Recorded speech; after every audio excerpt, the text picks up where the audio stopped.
오늘 함께 나눌 하나님 말씀은 갈라디아서 5장 16절부터 18절까지 말씀입니다. 신약성경 갈라디아서 5장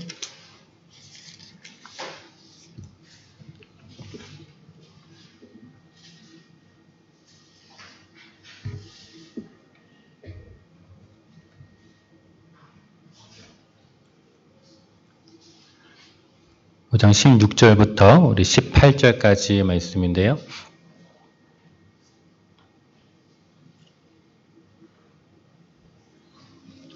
갈라디아서 5장 16절부터 18절까지입니다. 우리 함께 읽겠습니다.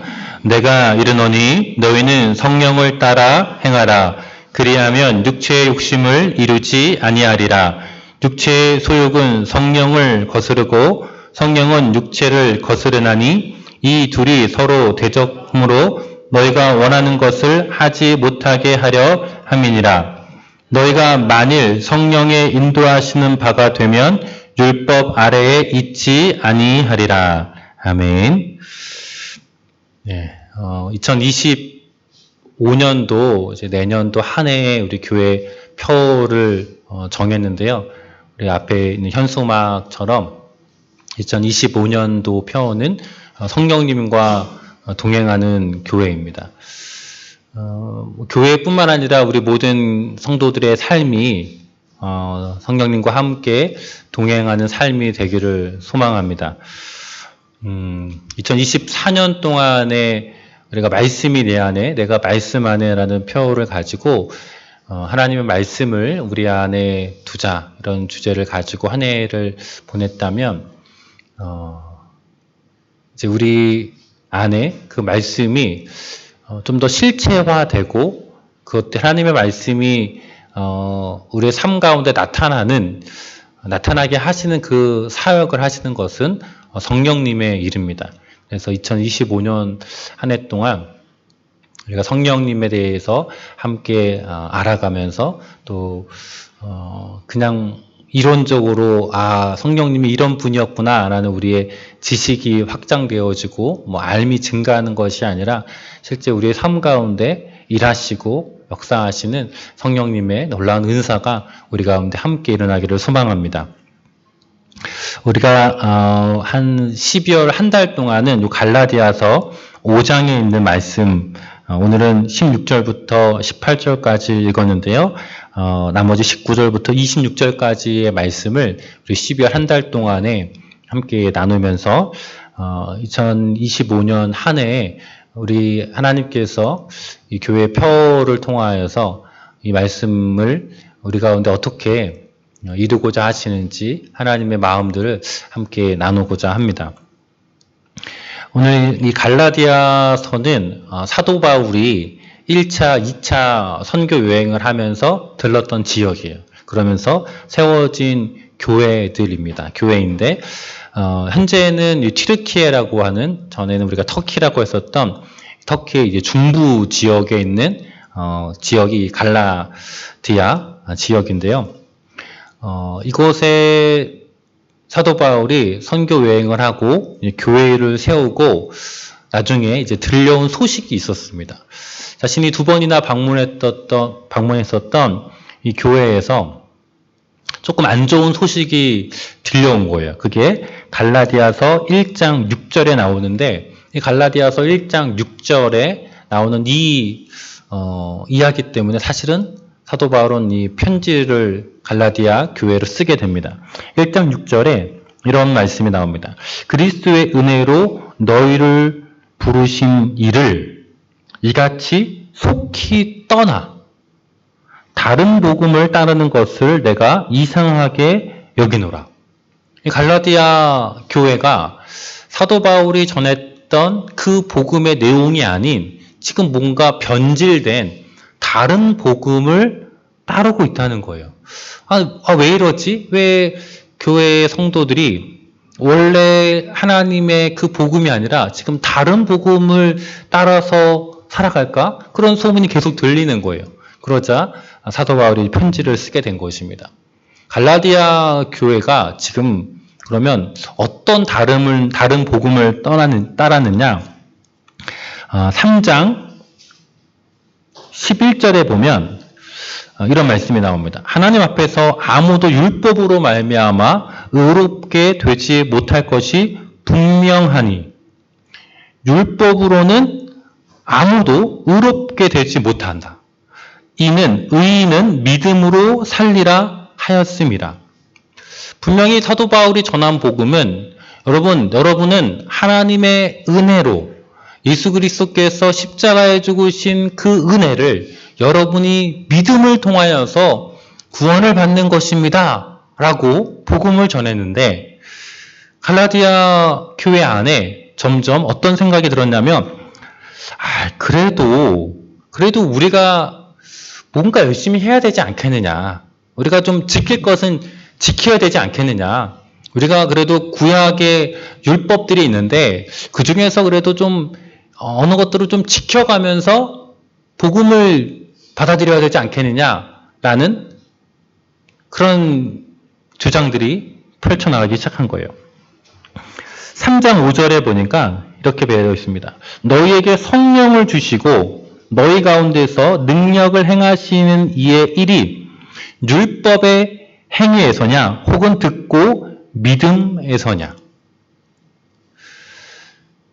사도 바울이 보기에 지금 갈라디아 교인들은 점점 복음에서 떠나서 은혜의 복음에서 떠나서 믿음으로 구원받는 복음에서 떠나서 점점 자신들의 힘과 노력과 열심으로 구원을 받을 수 있다. 하나님으로부터 의로움을 얻어내야 한다라는 행위의 복음으로 점점 빠지고 있었던 거예요. 그래서 사도 바울은 지금 이 갈라디아 교회에 편지를 쓰고 있는 것입니다. 그 가운데 오늘 그 앞에서 이제 그런 이야기를 한참 한 후에 점점 결론에 이르면서 그러니 여러분 어떠한 삶을 살아야 하는지 제가 다시 한번 정리해 드리겠습니다. 라는 의미로 오늘 갈라디아서 5장 16절에 본문에 시작된다고 보시면 됩니다. 사도 바울은 16절에서 이렇게 이야기해요. 너희는 성령을 따라 행하라.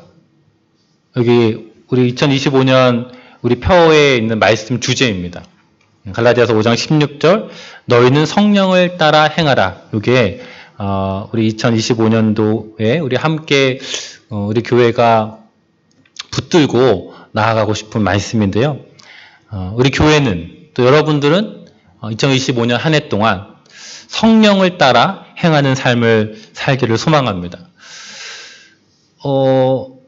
이제 방법을 알아야 될 텐데 그러면 어떻게 하는 게 성령을 따라 행하는 것인지를 알아야 되잖아요.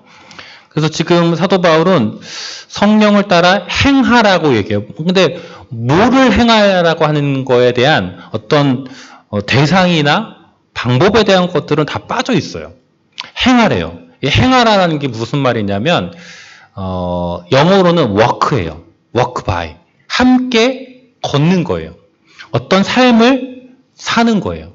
그러니까 성령을 따라 행하라는 것은 성령을 따라서 걸어가라. 성령과 함께 걸어가라. 그런 의미입니다.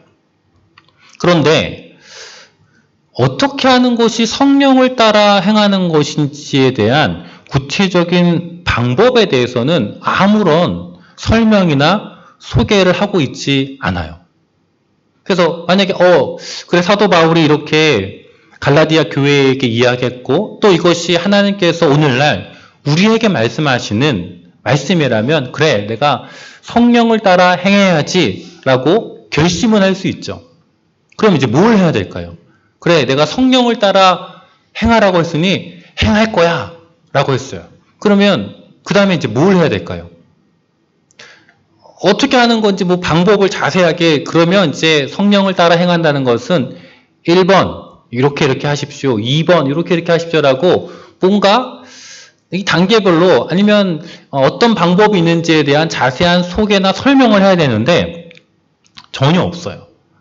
대신에 어떤 이야기를 하냐면 그렇게 성령을 따라서 행하면 육체의 욕심을 이루지 아니할 거다라고만 이야기해요. 아, 그래, 나도 육체의 내 욕망대로 사는 건 원치 않아. 나도 성령을 따라 행하고 싶어. 그런데 어떻게 하라는 거야? 라는 방법에 대해서 이야기하고 있지 않다는 거예요. 그러면 왜 사도 바울은 이 초대교회 성도들에게 성령을 따라 행하는 방법에 대해서 오늘날 얼마나 많은 그리스도인들이 여기에 대해서 혼란스러워하는지 몰라요. 성령을 따라 사는 삶, 성령의 인도를 받는 삶, 성령님과 함께하는 삶이 도대체 무엇인가에 대해서 많은 혼란들이 있어요. 막 이런 성령 은사주의에 막 열광인 그런 교회들처럼 다 성도들이 무슨 방언을 하고 막 예언을 하고 어떤 성령의 은사가 나타나고 막 이래야 되는 것인가? 아니면 그냥 조용하게 약간 이 수도원 같은 그런 분위기로 조용히 내 마음에 은밀하게 말씀하시는 그 하나님의 음성을 들으면서 조용히 신앙생활을 해야 되는 것인가? 아니면 하나님께서 주시는 그 음성을 듣고서 무언가 누구에게 찾아가서 무언가를 이야기하고 뭔가를 전해주고 하나님께서 오늘 당신의 집으로 저를 보내셨습니다. 저도 왜 보내셨는지 모릅니다. 그냥 이렇게 막 좀 무턱대고 뭔가 하나님의 음성을 따라서 막 여기저기 쫓아가는 이런 삶을 살아야 하는지, 성령을 따라 사는 삶에 대해서 많은 혼란이 있는 이 시대예요. 그런데 사도 바울은 아무런 설명을 하지 않더라는 거예요. 왜냐하면 성령을 따라 사는 삶에 대해서 초대교회 성도들은 이것을 굉장히 자연스럽게 당연하게 생각을 했던 거예요. 아, 성령을 따라 사는 삶? 아, 그래. 내가 그거를 안 살았던 거지. 그렇게 안 살았을 수는 있지만 그것을 몰라서 안 하고 있지는 않았다는 거예요. 초대교회 성도들에게 성령을 따라 사는 삶은 굉장히 자연스럽고 당연한 삶이었습니다. 왜냐하면 원래 그리스도인의 삶 자체는 성령을 따르는 삶이기 때문에 그래요. 여러분 갈라디아서 우리 앞쪽으로 한 장만 옮기시면 갈라디아서 4장 6절을 한번 보겠습니다. 갈라디아서 4장 6절을 보면 이런 말씀이 있습니다. 너희가 아들임으로 하나님이 그 아들의 영을 우리 마음 가운데 보내사 아빠, 아버지라 부르게 하셨느니라. 우리가 하나님의 자녀라고들 이야기합니다. 그러면 하나님의 아들인, 하나님의 자녀인 우리는 하나님의 그 아들의 영, 그 아들의 영이 뭐죠? 바로 성령입니다. 성령을 우리 마음 가운데 보내셨다는 거예요. 하나님의 영이 어디 계실까요? 우리 마음 가운데 계시다는 거예요. 여러분이 하나님 아버지라고 부를 수 있다는 것은 내 안에 뭐가 있기 때문에 그렇다는 거예요? 성령님이 계시기 때문에 그렇다는 거예요. 아, 저는 그냥 어려서부터 그냥 교회 다녀가지고 그냥 뭐 하나님 아버지라고 부르는 게 그냥 익숙해서 그래요 라고 생각하실 수도 있어요. 근데 여러분, 지나가는 아저씨를 보고 아버지, 아빠라고 부르면 어떤 느낌이 들까요? 네, 서로 민망하죠. 부르는 나도 이상하고 그 듣는 사람도 이상해요. 왜? 아니니까. 아니니까 굉장히 어색하고 멋쩍은 상황이 벌어지는 거예요. 그러나 우리 안에 하나님 아버지라고 불렀을 때 뭐 좀 죄송한 마음은 있을 수 있지만 그것이 나에게 막 이상하고 막 그렇지 않다면 우리 안에 뭐가 있기 때문이라는 거예요? 하나님의 성령이 우리 안에 계시다는 거예요. 여러분 갈라디아서 바로 앞에 고린도 전후서 앞에 고린도 전서가 있는데요. 고린도 전서 3장 16절을 제가 한번 읽어보겠습니다.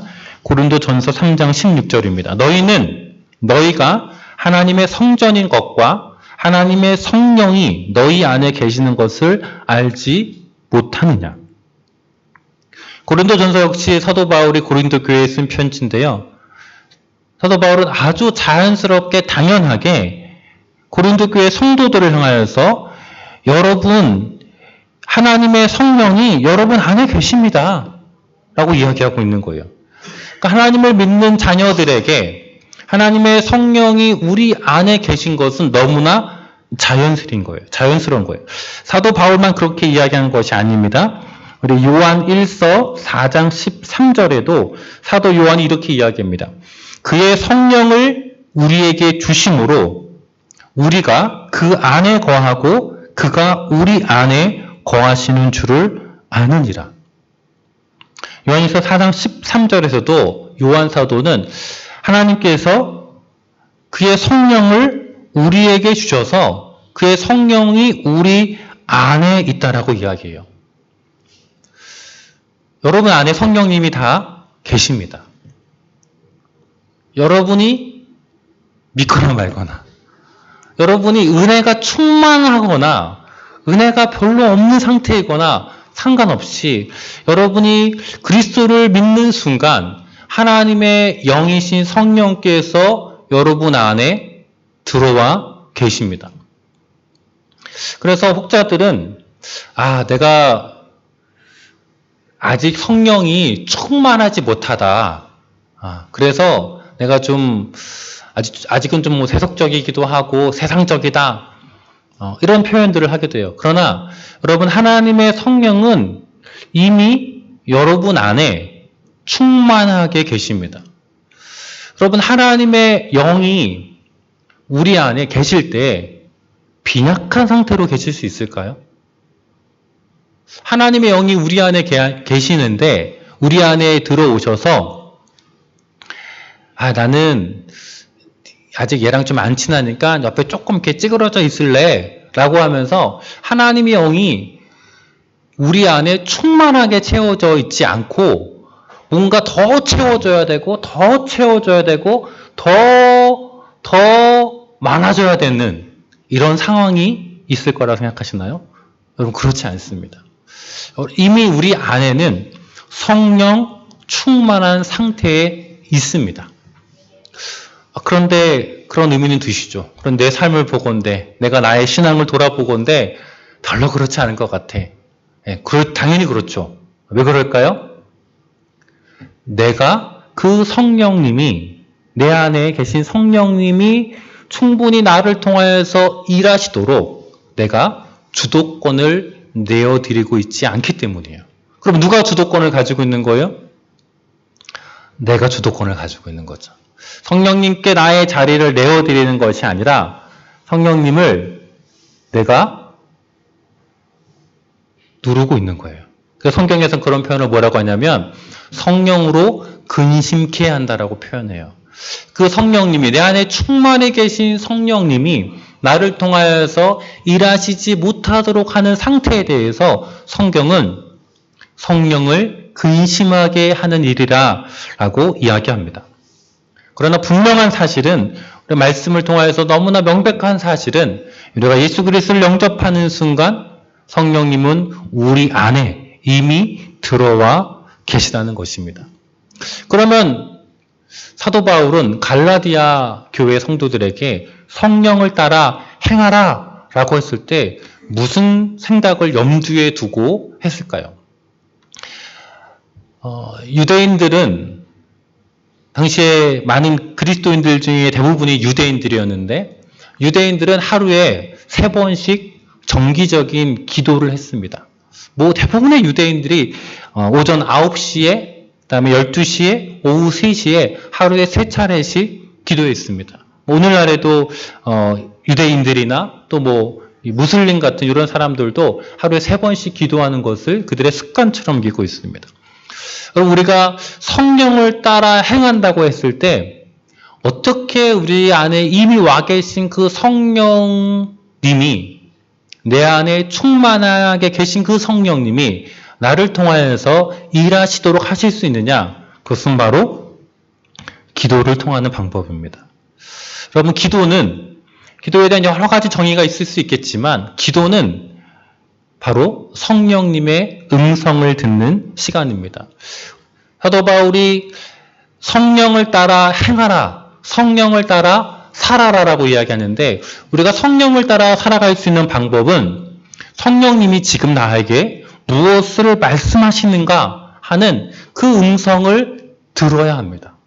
그 음성을 들어야지만 이것이 성령님의 뜻이구나 라는 것을 알고 성령을 따라서 성령님의 인도하심을 따라서 살아갈 수 있게 됩니다. 그럼 뭐가 필요해요? 그 음성을 듣는 시간이 필요한 거예요. 그 듣는 시간이 뭐예요? 바로 기도의 시간입니다. 이 기도의 시간은 성령님이 내 안에 말씀하시는 그 음성들을 내가 듣고 분별하고 깨닫는 시간입니다. 성령님은 우리 가운데 말씀을 해주세요. 말씀을 해주시는데 우리의 영에 말씀해 주십니다. 우리의 영혼에 하나님께서 말씀을 주시는데 하나님의 성령께서 우리의 영에 말씀을 해주시는데 그 영의 음성을 우리의 생각과 우리의 마음으로 깨달아 알아야 합니다. 구체적으로 하나님께서 우리에게 주시는 말씀을 우리는 어떠한 방법으로 깨닫게 되느냐? 첫 번째는 기록된 말씀을 통해서입니다. 성경 말씀을 통해서 성령님께서 우리에게 말씀하십니다. 성령님께서 우리를 인도하신다라고 했을 때 성령님의 인도를 받는 교회가 된다고 했을 때 외부에서 뭔가 소리가 막 들려서 누군가 훌륭한 예언자가 와서 우리에게 성령님이 이렇게 말씀하셨습니다 라고 하는 형태보다 훨씬 더 많은 성령님의 인도하심은 무엇이냐면 기록된 하나님의 말씀을 통해서입니다. 요한복음 1장 1절에 태초에 말씀이 계셨다. 이 말씀이 하나님과 함께 계셨다라고 이야기합니다. 그 말씀이 바로 예수 그리스도십니다. 여러분 성령은 아까부터 말씀이 나왔지만 아들의 영, 예수님의 영입니다. 그러면 예수님의 영이신 그 성령께서 말씀 그 자체이십니다. 그 말씀이 바로 기록된 성경으로 우리 안에 우리가 지금 가지고 있는 것입니다. 그러면 성령의 인도하심을 받는다는 것은 기록된 하나님의 말씀대로 살아감을 의미합니다. 여러분이 특별하게 신령한 어떤 소리를 듣지 않고 특별하게 무슨 집회에 가서 특별한 은사나 이런 것을 받지 않더라도 여러분이 하나님의 말씀을 듣고 묵상하고 설교를 듣고 이것이 하나님의 뜻이구나 라는 것들을 알고 그대로 순종하며 살아가는 것, 그것이 바로 성령의 음성을 듣고 성령의 인도함을 받고 살아가는 삶입니다. 그런 성경에 우리가 어떠한 삶을 살아야 되는지 우리의 삶의 방향과 원칙에 대한 것들은 많이 나와 있죠.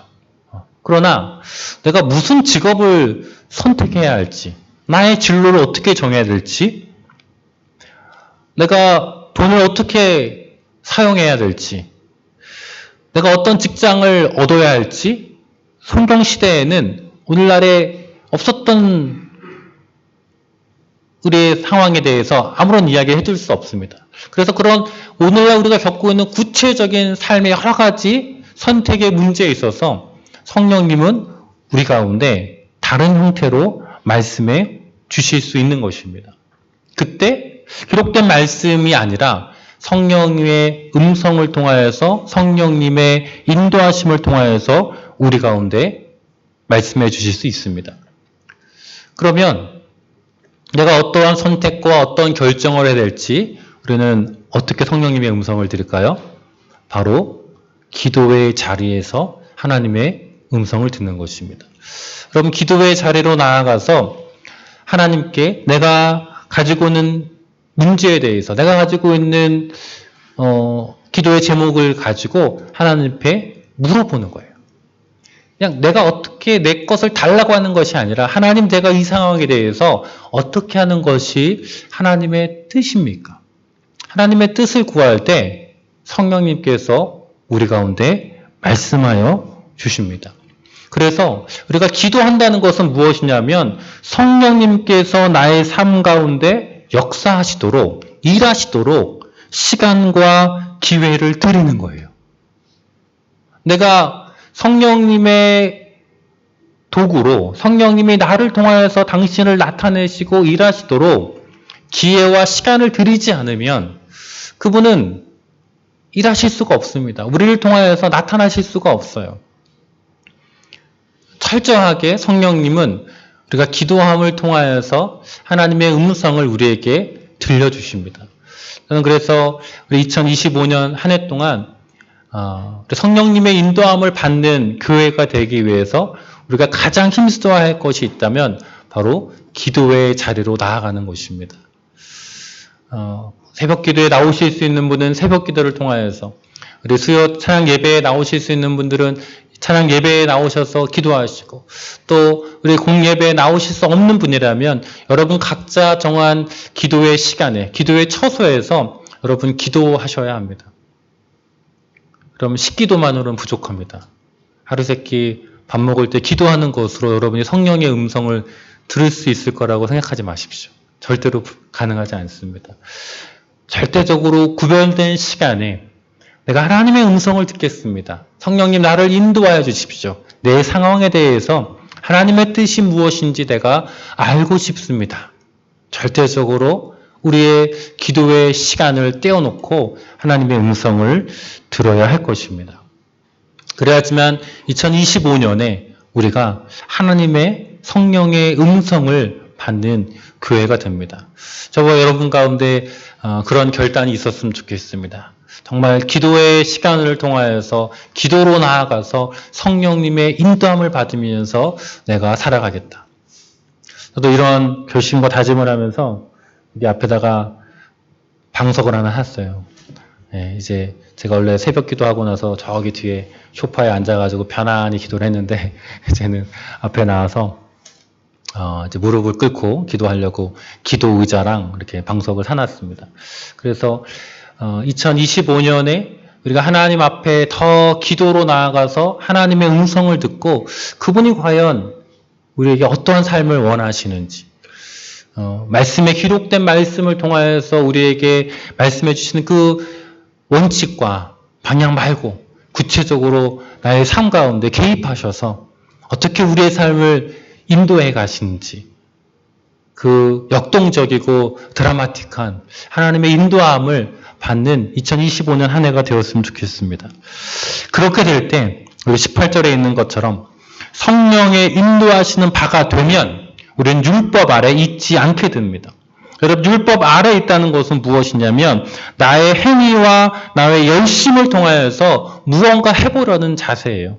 오늘날로 치면 교회 생활에서 내가 예배를 드리고 헌금을 하고 봉사를 하고 구제 열심히 하고 선행 열심히 하는 것, 여러분 그것을 해야 하지만 성령의 인도하시는 바대로 하는 삶과 아니면 성령의 인도하시는 바가 아닌 삶이 있다는 거예요. 성령의 인도하시는 바로서 그러한 교회 생활을 한다는 것은 은혜로 하는 거예요. 하나님의 은혜를 깊이 알고 내가 예배드리고 봉사하고 헌신하는 거예요. 마치 자격증을 내가 이미 땄어요. 자격증이 이미 있기 때문에 그 자격증을 가지고 난 이런 자격이 있어. 그것들을 내가 누리면서 하는 거예요.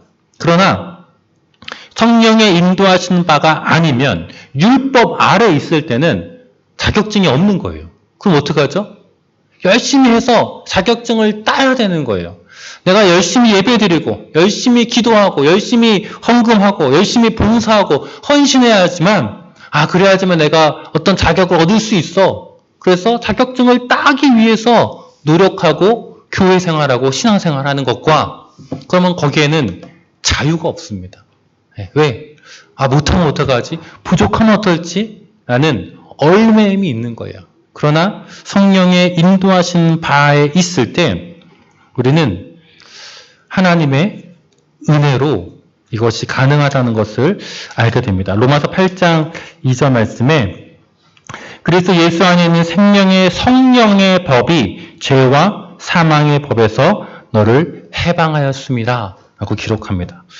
여러분 2025년에 우리가 성령의 인도함을 받을 때 그 상태에서 우리의 신앙생활을 할 때 우리는 신앙생활하는 것 그러니까 그리스도 안에 살아가는 것이 그것이 즐겁고 재미있고 즐기면서 하는 일이 될 것입니다. 그러나 아직 내가 성령의 인도함을 받는 삶이 아니라 여전히 율법 가운데 있는 내 행위로 무언가를 더 열심히 하려는 삶이라면 그것은 고통스럽습니다. 힘듭니다. 일하는 게 지칠 수 있습니다. 저와 여러분의 삶 가운데 2025년 성령님의 인도를 더 깊이 경험해가는 한 해가 되기를 주님의 이름으로 소망합니다. 기도하겠습니다.